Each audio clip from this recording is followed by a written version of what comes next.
ఇంత విపత్కర పరిస్థితులు పాకిస్తాన్లో ఆఫ్రికా కంట్రీ అయ్యే పరిస్థితి ఉంది, సొమాలియా ఒమన్లా ఉంది అనేది ఎఫ్ఏఓ సారాంశం అని మనం చెప్పొచ్చు. పాకిస్తాన్ మీరు చెప్తున్నట్టుగా ఒక ఫెయిల్ స్టేట్, కానీ ఆ దేశానికి ఉన్న బలం ఏంటంటే ఒకటి చైనా, రెండు అమెరికా. ఇప్పుడు ఈ పహల్గామ్ దాడికి కర్త కర్మగా చెప్పబడుతోన్న పాకిస్తాన్ ఆర్మీ చీఫ్ అసిమ్ మునీర్కి చైనా అండ్ అమెరికా ఈ రెండు కూడా సపోర్ట్ చేస్తూ ఉన్నాయి, హెల్ప్ చేస్తూ ఉన్నాయనే ప్రచారం పెద్ద ఎత్తున జరుగుతోంది. ఖచ్చితంగా ఇది భారత్కు ఇబ్బందికరమే, ఏమంటారు? అండ్ ఎలా ఎదుర్కోవాలి? ఒకటండి, పాకిస్తాన్కి ఈరోజు అటు ట్రంప్ అమెరికా, ఇటు చైనా వీళ్ళిద్దరు సపోర్టు బహిరంగంగా మనకు తెలుస్తుంది. అసలు వీళ్ళు ఎందుకు సపోర్ట్ చేస్తున్నారు అనేది విదేశాంగ విధానంలో చాలా పెద్ద విషయం, ఒక అంతర్గతమైన విషయం, ఒక ఇంప్లిసిట్ ఇష్యూ అనమాట. ఆ విషయం ఏంటంటే అసిమ్ మునీర్ పాకిస్తాన్లో డెజ్యూర్ రూలర్స్, అంటే వాస్తవకంగా పరిపాలన కొనసాగించేది ఎవరు? ఆర్మీ. ఈ విషయం అందరికీ తెలిసిందే. ఓకే, ఏదో ప్రభుత్వం ఉంటుంది, షహబాజ్ షరీఫ్ ఆయన ఏదో దిష్టి బొమ్మే, ఆయన ఎప్పుడు పడితే అప్పుడు ఆయన అక్కడ నుంచి దించే అవకాశాలు కూడా ఉన్నాయి. చూడండి, ఆ ప్రతిపక్ష నాయకుడు ఇమ్రాన్ ఖాన్ పరిస్థితి ఎలా ఉంది, ఎఫ్టీపీ పార్టీ ఎలా ఉందో చూడండి పాకిస్తాన్లో. ఇది ఇప్పుడు అసిమ్ మునీర్కి చైనా ఎందుకు సపోర్ట్ చేస్తుంది, అమెరికా ఎందుకు సపోర్ట్ చేస్తుంది, ఎందుకు అతన్ని అంత అందలం ఎక్కిస్తున్నారు, ఎందుకు భారత్కి ఎగినెస్ట్గా కూడా వాళ్ళకి సపోర్ట్ చేస్తున్నారు అంటే వాళ్ళ అవసరాలు. ఇప్పుడు ముందుగా మనం చైనా అవసరం ముందు అమెరికా అవసరం చెప్తాను. అమెరికా ఎందుకు పాకిస్తాన్ కావాలని, అది కూడా ట్రంప్ బహిరంగంగా కోరుకుంటున్నారు. ఎందుకు అంటే ఒక రకంగా చెప్పాలంటే అసిమ్ మునీర్ రియల్ లీడర్. అమెరికాకి పాకిస్తాన్ ఎందుకు అవసరం? ఇప్పుడు పాకిస్తాన్ అనేది చాలా అవసరం పడింది చైనాకి. ఎందుకంటే అక్కడ ఇరాన్ మీద యుద్ధం ప్రకటించబోతుంది. ఇరాన్ అమెరికాల మధ్య ఎప్పుడోకప్పుడు ఏదో సందర్భంలో యుద్ధం రాబోతుందండి.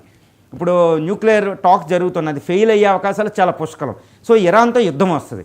ఆ పక్కనున్న సౌదీ అరేబియా, ఈ అరేబియా నేషన్స్ అన్నీ చాలా రిచ్ నేషన్, వాటి ఒత్తిడికి లొంగవు, వాళ్ళ ఎయిర్ స్పేస్ ఇవ్వవు అమెరికాకి. కానీ పక్కనున్న ఇరాన్ పక్కన ఎక్కువ బార్డర్ ఉన్న ఈ పాకిస్తాన్ తన ఎయిర్ స్పేస్ ఇస్తుంది, ఈజీగా ఇస్తుంది, ఎందుకంటే ఇది ఒత్తిడి, ఇది అవసరం కాబట్టి. సో దీని మీద ఆధారపడుతుంది. సో అందుకే ఈ ట్రంప్ పాకిస్తాన్ వైపు టిల్ట్ అయినట్టు కనపడుతుంది మనకి. ఇది చాలా తీవ్రమైన విషయం అవుతుంది. సో అసిమ్ మునీర్ పాకిస్తాన్ ఆర్మీ అది కావాలి. కానీ అసిమ్ మునీర్ అమెరికా ఎందుకు కోరుకుంటున్నారు అంటే ఆ బలూచిస్తాన్ విషయాన్ని అన్నింటిలో ఆపాలంటే అమెరికా సపోర్ట్ ఉంటేనే పాకిస్తాన్ గవర్నమెంట్ పక్కన పెట్టి తన ఆర్మీ అస్తిత్వాన్ని రక్షించుకుని డబ్బులు అయ్యి తెచ్చుకోగలుగుతాడు. ఈ అవసరం వాళ్ళకి పడిందండి. ఇది ఒకటి. రెండు, ట్రంప్ గారు ట్రంప్ పాకిస్తాన్ ఉపయోగించంటే చైనా ఆగడాలని ఇక్కడ ఆపొచ్చు.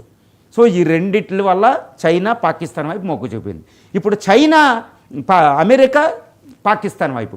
ఇప్పుడు చైనా పాకిస్తాన్ వైపు ఎందుకు తిరుగుతుంది అంటే చాలా చాలా చిన్న విషయం అండి, అది చాలా డైరెక్ట్గా కనపడుతుంది. అదేంటి, ఈ బలూచిస్తాన్లో తిరుగుబాటు వస్తే ఈ చైనా ఆల్రెడీ $100 బిలియన్ వరకు ఇన్వెస్ట్ చేసింది, ఎస్పెషల్లీ గ్వడార్ పోర్టు. ఈ గ్వడార్ పోర్టు బలూచిస్తాన్లో పెద్ద పోర్టు.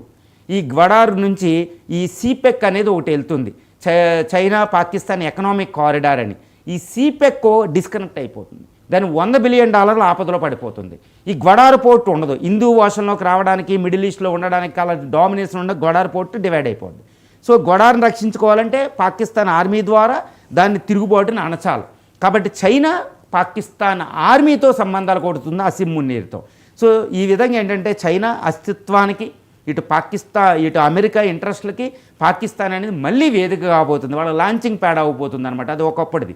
అందువల్లే భారత ప్రయోజనం ఎలా ఉన్నా చైనా పాకిస్తాన్కి, అమెరికా పాకిస్తాన్కి, ఎస్పెషల్లీ ఆర్మీ జనరల్ ఈ అసిమ్ మునీర్కి సపోర్ట్ ఇవ్వడం అనేది చాలా తీవ్ర విషయం, వాళ్ళ ప్రయోజనాలు. ఇప్పుడు దీని ప్రభావం భారత్పై ఎలా పడుతుందంటే ఈ ఆర్మీ ఆగడాలు మరీ ఎక్కువైపోతాయి, టెర్రరిజం ఫండింగ్ ఉంటుంది. అది చైనా ఈ వీటో పవర్స్ ఉన్న అమెరికా సపోర్ట్ అంటే ఇంక వాడు ఆగడాన్ని ఎంతైనా ఆపమనమాట.